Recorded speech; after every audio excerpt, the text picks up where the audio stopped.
There's this series, it's an MMO series that exists called EVE Online.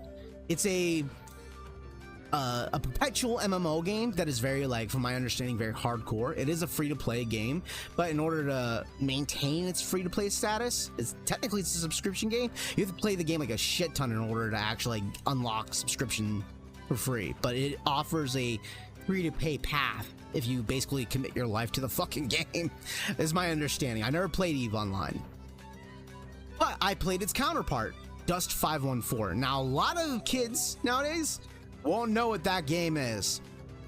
It was a free-to-play, first-person, combined arms shooter, like Battlefield style, but sci-fi, on the PlayStation 3 as an exclusive. So a lot of people don't know about it.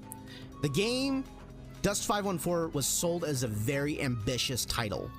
This title was expected to be a bridge between PC and consoles. The idea was people that played EVE Online would play the game in their spaceships, in space, gathering resources, being space pirates, fighting for corporations, all these narrative elements that allow for sandbox gameplay. While Dust 514 was about this armied, boots on the ground, kind of combined arms, weapons of war, you know, matches, where basically the idea was supposed to merge these two games together, so people that are playing on console would fight the wars that they were hired for by these corporate entities that existed in the game of EVE Online.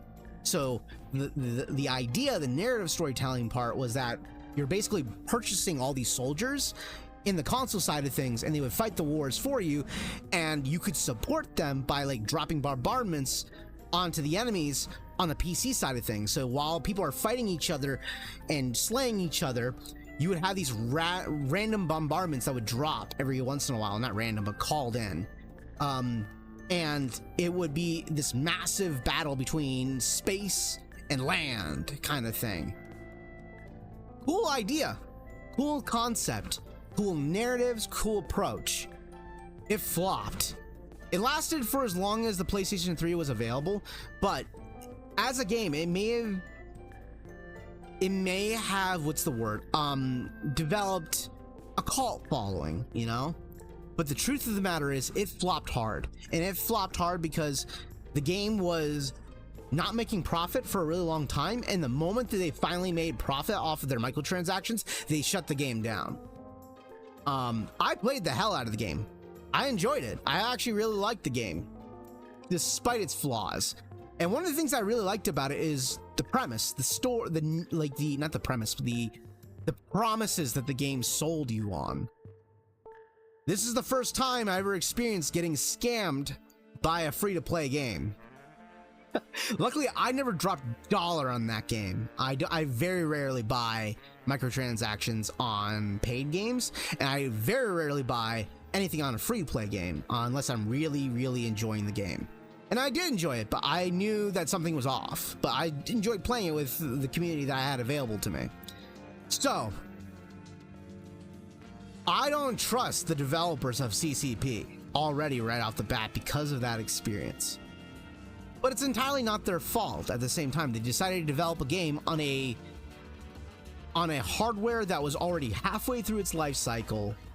And not only that, but a very flawed concept too, because they didn't really think through how they were going to implement it. They didn't have a very clear plan. This game reminds me a lot, like, this story reminds me a lot of, like, Star Citizen's kind of, like, history and involvement with the gaming industry and its clientele. So, these same developers, after they shut down Dust 514, they expressed a lot about having a separate game mode during Dust 514, which was like this mercenary mode, where you could go out and explore the world, and you would have to fight off these drones on separate planets and deal with mercenary players, and then you would have the separate game mode of, like, combined arms, but they never implemented it. I suspect with the rise of extraction shooters, this new game they're developing called EVE Vanguard is their first jump into extraction shooters. Cool. But I'm skeptical at the same time. I do not trust this company. The way that they approached it really hurt my opinion of them. Granted, it's not entirely their fault. They pulled a bad exclusive approach, and one that could not be carried over to other future generations. Should have kept it on PC alone, probably. But still, you know, I do think that their vision was flawed because they didn't have a clear idea how to get there. So let's see. This just came out today, I think. Let's see what IGN has to say about EVE Vanguard. And the title of this video from IGN is, it makes a lot of big promises, but it does deliver good gunplay. Wow, I can't say that today. But let's see what it has to say.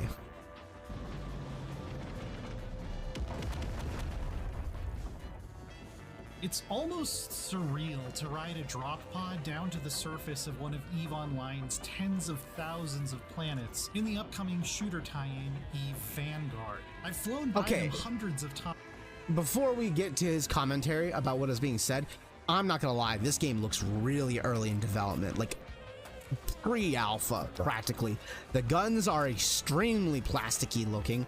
The ground is extremely washed out, so in deep saturation going on. I get it's probably going for like a volcanic theme of, like, you know, desolation of worlds, but this art direction is a little rough looking.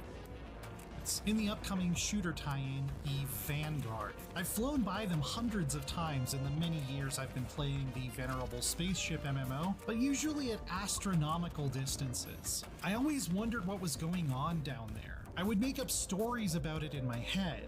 Now I have a high-powered space rifle in my hands, and I'm experiencing the universe up close and personal. And while it was a very, very early build that couldn't show off a lot of those bigger promises, to my disappointment, there are some promising hints already.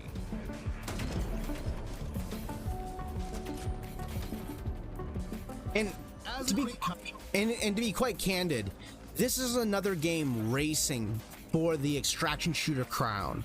Right now, the industry is chasing the trend of extraction shooters because they believe that extraction shooters might be the next battle royale.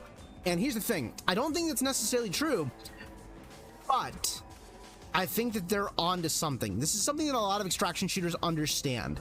They've got a unique formula and such a unique approach to narrative storytelling that it's very possible that the trend of extraction shooters is missing one key element that every extraction shooter seems to be missing currently. And we don't really know what that is as players as well as developers. There's something missing in the extraction shooter genre that, if solved, if someone figures it out, it will very well become something massive. And there's a lot of opportunity to be gained from it. It's something that I've talked about a lot with extraction shooters, that extraction shooters, the way that they play, they feel like the very end of battle royale games, so like when you're down to the last 10 players, but it lasts for over 30 minutes because there's so much threat and paranoia about being ambushed and being killed and the possibility of being unable to win. If you don't know, extraction shooters, the player bases in those games typically dwindled out really fast, but they usually retain a very strong hardcore player base, which can make the game pretty damn sweaty. But the initial player pool immediately dissipates really quickly. It's very similar to fighting games. Fighting games have the exact same problem where they do very well for the first month to 2 months, like many other games, and then they dissipate off very quickly. It's not unusual to see in video games. However, much of the retention is lost. A lot of the player base, like usually 90% to even 95% of the player base, when they peel off, they don't retain much of that player pool. So usually the 5% of the hardcore will end up, you know, just dominating the game, and then most people leave and they come back way later in the game, or they don't come back at all. It's been one of the biggest drawbacks to much of these two genres. And their biggest biggest hurdle for both of them to overcome. And I feel like a lot of it is due to the fact that I saw something about a study coming out, and not necessarily a study, but information that came out a while back that apparently 90% of players that play extraction shooters, of casuals that play extraction shooters, never have succeeded in a successful extraction, meaning that they never won a single game. They never got a chicken dinner. They never were able to escape alive with the loot. They were never able to be successful in the game. And that could be a contributing reason why the genres tend to be so polarizing.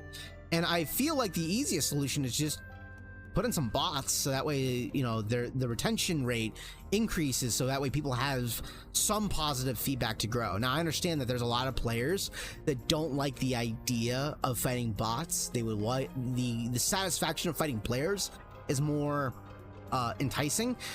It's a simple solution, you know. If you go on a losing streak, then you throw them a bone, so that way they keep playing the game. They feel like they're at least making an investment and gaining growth, you know. One of the biggest problems at hand is that because the fundamental design of extraction shooters is, if you go in to the match into a raid, you risk any equipment that you bring in there to be lost forever if you die without succeeding in getting out in time, or getting out alive in general.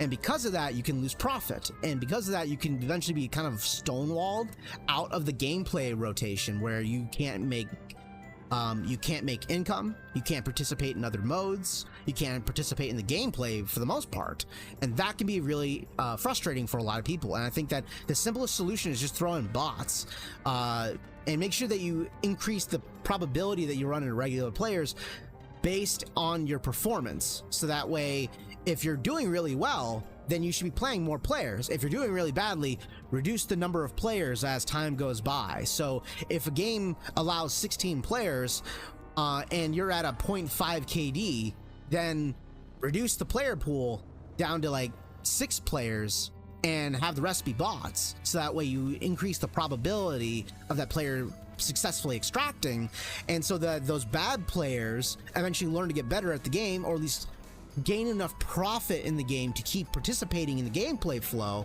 while at the same time allowing people that are good at the game to be able to play more players, because by you segmenting that player pool out, I wouldn't say segmenting, but by reducing the player pool of those lower skill levels and filling them with more bots instead, you move the better players from that lobby over to the bigger group, and then everyone gets to play more together, and there's more people to play. The reason why I bring that up is because what kills extraction shooters is one thing, and it's the same reason why I don't play that many extraction shooters. My favorite extraction shooter currently on the market is Hunt Showdown, but the thing that always drives me away from extraction shooters is fucking wait times. I hate it when I have to wait more than 5 minutes for a game. And I was playing Delta Force for a while. I'm not very good at the game. I'm pretty shitty at it. And I've been trying to get better at the game. Granted, the game is littered with cheaters and whatnot and all this other silly stuff. But what hurts the gameplay experience for me, and why I stopped playing the game and dropped it like I'm probably never going to come back to operations, is mostly because of the fact that wait times are up to 30 minutes, and that's unacceptable. Now, people can say it's the servers, it's the queue times, it's this, it's that.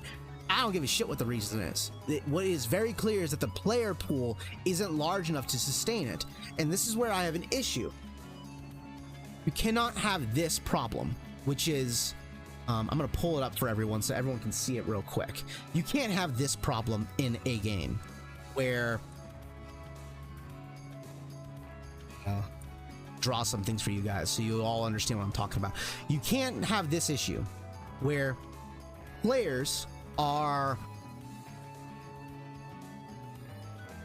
Okay, so in Delta Force you have one major issue with why I think that the player pool queuings get so long. So we'll say map 1, map 2, map 3. I'm gonna change the color on this. Each of these maps have a player pool, right? We'll say 100 for here to keep it simple. Nice round number. 50 for here, and we'll say 10 for here. Okay, each of these maps, and every game mode has 16 players. Well, one of the problems with Delta Force is that its servers are based on map rotation, meaning map 1 puts you in a separate server, map 2 puts you in a separate server, and map 3 puts you in a separate server. Each map you have to select to be a part of. So queue times in map 1 can be 2 minutes, right? 2 minutes. Queue times in map 2 can be 15 minutes. Queue times in map 3 can be up to 45 minutes. And that's a big problem you got there, because what's going to end up happening is most of the player pool is going to stick to this map, and the rest are not going to do these maps. The pools will diminish over time, and they will diminish really fast. And this was what was happening with me in Delta Force. Delta Force had this huge issue where everyone was playing Zero Down, but no one's playing Leali Grove. Even though there's different like modes for each one, it split the player base so much that the queue times got ridiculously long. Just don't. Just have 3 separate modes: easy, normal, and hard. And then have the map rotation be a rotation, so everyone queues in and it's a random map every time. I understand the idea of like having these different maps has different difficulties, different RPG elements, and it's meant to feel like an RPG. If you're gonna do that, then throw in bots. You know, I know that players want to be able to pick the maps that they want and learn the map layout, but when you do this, you segment players. And what ended up happening for me is that once I had to wait 15 minutes, I was less interested in playing this map, and I was less interested in playing this map even more because the queue times are even longer. And so I was only playing one map all the time, and I got bored of the game. I got bored. I do not want to play just one map for an extraction shooter. Period. It's not enjoyable. So simplify the process. Make all maps should rotate regardless. And you should only have, in order to create a certain RPG hierarchy, you know, if that's what you want to do, just throw in fucking bots so that way you can alleviate the problem. You know, if you are going to do multiple different maps where people can queue in for different maps, then throw in bots. But player retention drops significantly due to the experience of the hardcore nature of players being so strong, but also more importantly, it really what it is queue times. Queue times kill the fucking game. More than anything else, these games thrive off of having reasonable queue times, and you cannot have that. It's bad for the hardcore players. It's bad for the casuals too, and the casuals leave very quickly. And so I will not go back to Delta Force because of that reason. You can put up with a lot of things, but queue times are just an unacceptable issue. You cannot have that problem. I always say, if your queue time is lasting more than 5 minutes, throw them into any game, regardless if they're good or not good. If they're hard, if it's a hardcore match, or if it's anything, the player pool is, the skill gap is huge, just throw them into a fucking game so they're not waiting anymore. But you should ideally try to pin players up to similar skill levels if you can, in the best connection available. And if you need wide range of skills, if that's what's needed to keep the player pool from diminishing, fucking throw in bots so that way it alleviates the issue and everyone's having fun. You know, casuals will have fun because what casuals want to do is get on and shoot something. They don't want to get on and just get decimated every fucking time, and they don't want to feel like they're wasting their time. You know, casuals they work jobs, they work 9 to 5s, so throw in bots for them so that way they feel like they're getting good. And good players will demolish the bots, sure, but they'll also have a good rotation of regular players. So if you're doing worse, more bots in your lobby. If you're doing good, less bots in your lobby, so that way you're getting more player rotation, because that's what players want when it comes to them being good at the game. They want to fight more other players, they want to play against other players more frequently. So that's how you tip the scale. You have players have a situation where they are higher skill level, or high skill, could have increased players, not necessarily higher skill level, because, you know, I'm not advocating for skill-based matchmaking be the determining factor. Even though I like skill-based matchmaking, I think that it's good overall. Some people don't agree. That's fine. I'm not advocating for that.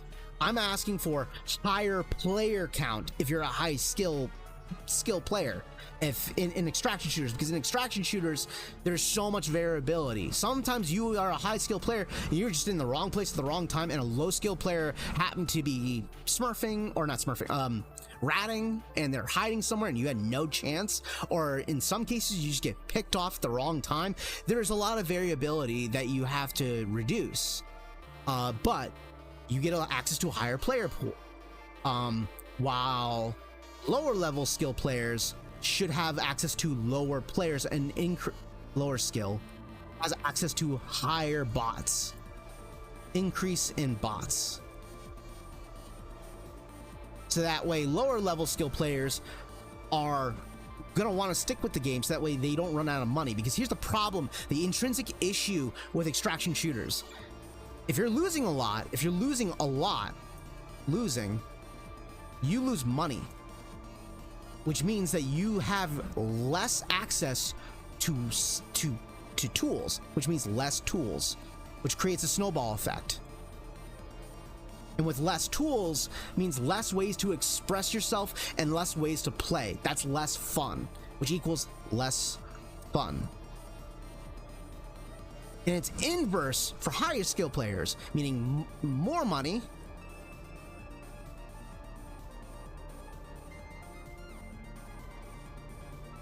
more fun. And with that more fun creates a massive snowball effect, and it creates this massive divide between the player base. And these players, because they're having less fun, they're gonna stop playing the game. So you can alleviate that by increasing the bots in their game more, so that way these bots increases their money. And by increasing their money, they will have more ways to have fun and more ways to engage the gameplay meta by being experimental and being risky and having enjoyment. And with that increase, they can learn to get better. And if they do get better, they get moved into this player pool, where eventually they'll play against more higher skilled players who also have access to higher weapons and better equipment. And then at that moment, what you have is this player retention that ends up being built off of it. It's not necessarily just implement skill-based matchmaking entirely, or remove skill-based matchmaking entirely. It's not as simple as that solution for extraction shooters, because here's the thing: there are extraction shooters that do have skill-based matchmaking, like for example Hunt Showdown, which is one of my favorite shooters. I think that skill-based matchmaking did help the game personally. I enjoy it because I get to play against more people my level. It is also likely that you're about to run into other like cheaters and stuff like that as you get better. Yeah, definitely, that is definitely the case. But I think that is not the solution to fix the retention issue. The retention issue is due to this problem. Lower skill means you lose more money, which means that you have access to less fun in the game, which means you have less access to express yourself. That's a problem. You want to alleviate that. So as you lose more and more and more, you reduce the player pool by simply, if the game has a matchmaking of 16 players and you're, let's say, high skill HS, you should have access to all 16 players. If you're let's say that you're high skill and you have like a 4.0 KD, this is pretty absurdly high, then you have access to all 16 players. All 16 players are going to be no bots, just players, no bots. Now people can say that's a cheater though, and then the cheater's ruining more people's games. Well, they need to have, every extraction shooter should always have a replay system, no matter what, and a replay system that you can replay all the way back to the beginning. It doesn't have to have a massive catalog, you know, up to like 50 matches or anything like that. Just have the last one match that you can replay, so that way people can catalog that and send it to the developer, so that way that person can get banned, because that's the surest fire way of enabling players to be able to catch cheaters. But anyways, that's a separate point. Lower skill player, we'll not go to lower skill players, we'll go average skill players. Average skill players probably gonna have maybe 14 players and maybe 2 bots. Or we'll say actually like we'll say something along the lines of we'll say 10 players and 2 to 6 bots. So that way, like, people that are like 1.0 KD, maybe 1.5 KD, they still feel good about what they're playing, and they're still getting that good mental feedback loop every once in a while, but they also have that high probability of fighting other players. And then lower skill players, they have like probably I'll say 1 to 6 players and 10 bots. That way they have a really high probability of making money. They make money, and then what ends up happening is that player pool of them winning these fights, their losses begin to inflate, and then eventually they make more money, and with more money they have more access, and with more money they get to play more meta, and with more meta they get to increase their efficiency, and then they get to climb up to the average player rank, and then they get to play against this pool. And then eventually, as that player pool begins to increase, you reduce the bot level because the players increase. So instead of removing the players by skill level, remove the players based on skill level by putting them in with more bots, so that way they can get more money and they can participate in the gameplay loop. That's the big thing with extraction shooters. That's why the retention rate is so low with extraction shooters, is because they get blocked out of a part of the game because they keep losing, so they keep losing money. And I get that the nature of the hardcoreness is important because it's intrinsic, but that is only appealing to high skill level players. So the easiest way of appealing to these more lesser players, give them a couple of victories against bots. That it's as simple as that. It doesn't mean that you need to pin them against lower level skill players entirely. It just means you could throw in a few average skill players against them. You could throw in maybe even 1 or 2 high skill level players to add some organic discrepancy of variety of play, so that way people are always experiencing that. But what should be happening is that the pool should reduce, and why that's important is because of this major factor. If lower skill level players leave the game, there's less players to play with. While higher skill level players stick with the game, there's less people to play with, and then the queue times in extraction shooters get longer. So if there's less people playing, increase in wait times. If higher skill level players leave, there's less increase in wait times, meaning that there is an increase in wait times, but it's not nearly as much. So you can still appease the hardcore players by keeping the gameplay cycle the same. You can keep the hardcore players happy by not change. Like I see that like Marathon, for example, is trying to mainstream the game by making the gameplay cycle more simple. That is not the solution. What makes these hardcore players enjoy the game is by keeping the gameplay level very advanced, so that way there's all these deep levels of elements of play, and they have more ways to play the game. And that friction that's involved with that is engaging and enticing because there's a high skill level. That's what keeps them playing. That's what they enjoy. By removing that, you're not increasing the player pool. All you got to do is just increase the lower skill level engagement by giving them bots, so that way they increase money. And what you do is that you reduce wait times for the lower skill level players, which reduce the wait times for everyone involved. So that way everyone gets to play more. And that's what hurts extraction shooters, is wait times, more so than anything else. So that's the solution. At least that's my approach to the solution. I think that's the best way of going about it.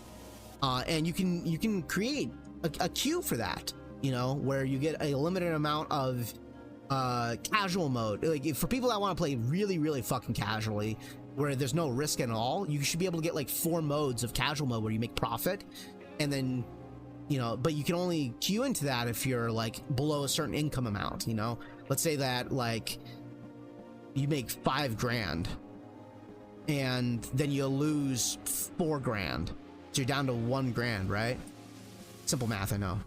But once you break below 1 grand, once you're below this, anywhere from 1 grand below, you have access to 4 games of casual mode, which gives you access to mostly bots with only 2 or 3 players. And then that way you have a means to build enough funds to get back into the rotation with the rest of the players. That's what they should be doing. That's my thoughts. That's how I feel. But I'm not a game developer. I have no control over these games, and I'm a small fry in the ecosystem of people that have opinions. I have no solution that is guaranteed to work. That's what I think would work. So, yes. So, we were starting this whole stream off about Vanguard, right? This new game that EVE is working into, and they want to jump into the ecosphere of extraction shooters. So let's see what they have to offer, but I'm more curious to see what someone who has played these versions and what their thought process is. Because here's the thing, as cool as it is that they are doing an extraction shooter, this market is about to get really oversaturated really soon. And if they are this early in development, they have a long ways to go, and they're coming into they're coming into a market that's not only about to be extremely oversaturated, but they're coming late to the party, and that can be damaging. Caveat, the footage you're seeing is, as I said, still from an early build, and a lot of things, including the weapon and enemy models, are not final. CCP just announced that Vanguard will be going into early access in summer 2026, so we've still... I do not like hearing that. Here's the thing, they did early access with Dust 514, and maybe coming out next year in early access, but that's sussy. Got a while to wait. Also, the portion we got to play was only the session-based shooter maps themselves, and not the career and progression stuff that will be taking place back in space. But I got to talk to the devs about both, so we'll get into a bit of each here.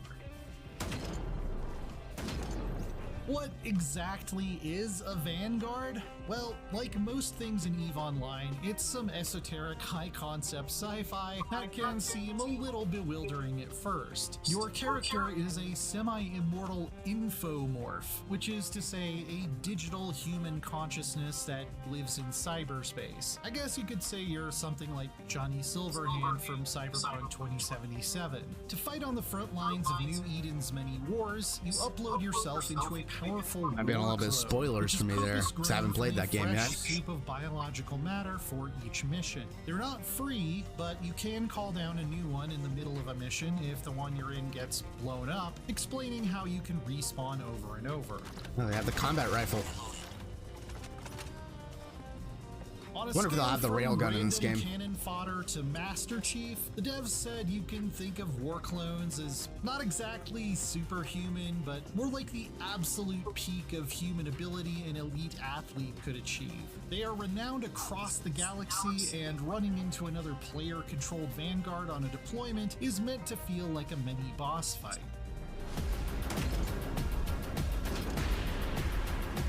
Vanguards gather in bastions, which CCP says you could think of almost like the Continental from John Wick. I swear I'm not trying to shoehorn in more Keanu Reeves references here, it just happens. It's neutral ground to shop, swap stories, and pick up new commissions, represented by a virtual space where you'll be able to physically walk around and it's a hub. With you get to participate in a hub, a global hub. Devastated when EVE Online removed the ability to walk around in stations, I was particularly happy to hear this. The really cool thing, though, is that these bastions exist out in the same universe where EVE Online players are zipping around in their spaceships. The initial ones will be NPC controlled, but it will eventually be possible for players to attack, build, and even own their own bastions. CCP hopes specific bastions might develop a reputation as the place you go if you really need a job done right. And similar to how EVE has high-sec space, where NPC law enforcement protects new players, and low or null sec, where players are more free to PvP to their heart's content, new Vanguards will also be able to choose where they end up based on how interested they are in fighting other players. One of the biggest changes in philosophy EVE Vanguard has undergone since its reveal back in 2023 is how the guns themselves are being designed. We're moving away from sleek, understated military sci-fi into what the designers called an homage to the golden age of shooters, citing inspirations like Doom, Quake, and Unreal. There is still your standard space rifle, which comes in a few different faction variants, but I also got to play around with an energy shotgun with ricocheting projectiles that can fire in a spread pattern or a single massive orb of destruction if you hold down the fire button for a couple seconds. As more of a long-range enjoyer, my favorite was this high-powered sniper rifle that features the ability to hold your breath to line up a perfect shot. While the model is clearly unfinished, the reload animation of swapping out the little focusing kinda looks like something from Halo and memorable as well. Like in EVE Online, almost everything you can use is gathered and crafted by players too. Even in a mission, I had to loot some corpses and spend a bit of time with my portable fabricator to top up my ammo. Mining and industry will also be a part of the Vanguard experience. It'll even be possible to specialize in it, though the devs warned me that you'll probably want to bring some backup with combat skills if you do.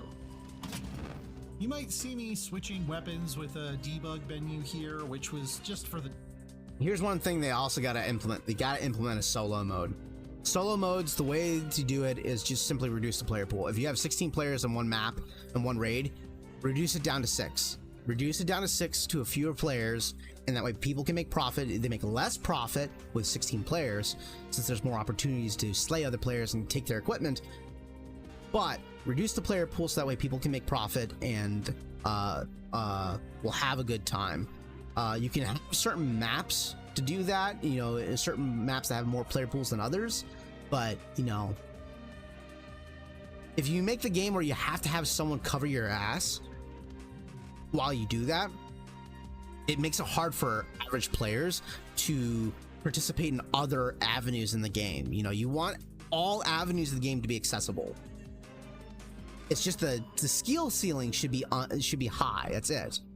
Demo. Eventually, we'll be picking our loadout from the deck of our own battle barge ahead of deployment. This will also let us pick which kind of war clone to spawn, and we were told they will eventually come in all different shapes and sizes for different specializations. Vanguard will also have a bit of a separation from the main EVE economy. Notably, you don't buy guns and ammo with ISK, which is the main currency for the starship jockeys. How's that work then? Since it wouldn't make much sense for a rifle to cost the same as a frigate.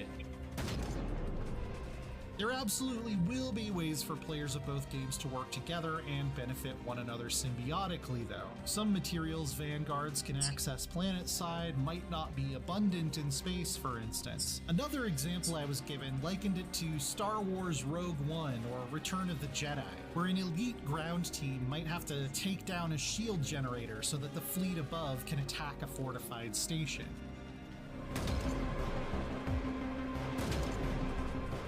The enemies here are also a work in progress. Using placeholder models, they spawn in small groups and mostly keep their distance, but I did get caught a couple times by a flanking attack from an unexpected direction. We got to see some of the concept art of one of the PvP enemy factions, Mordu's Legion, though, and they are extremely unsettling. These cyborg space mercs who have their heart ritually removed as part of their initiation will come in several different ranks, with some being able to direct others on the battlefield.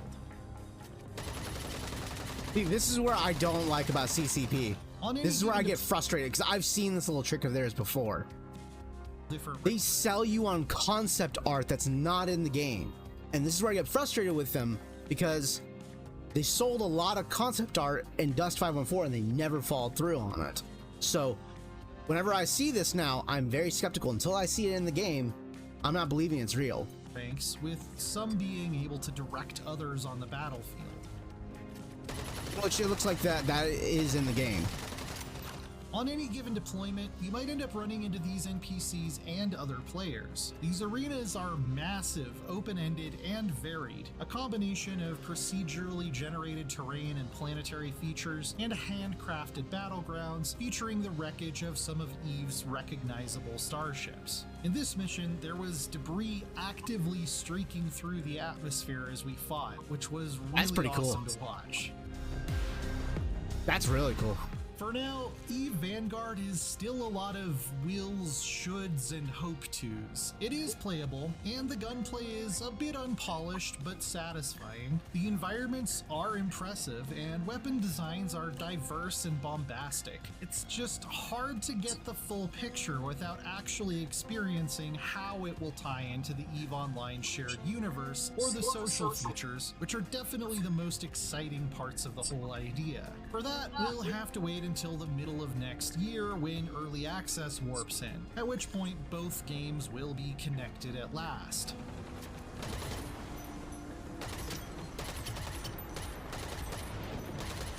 For more on the latest upcoming games, don't miss our previews of the Dune Awakening beta and new.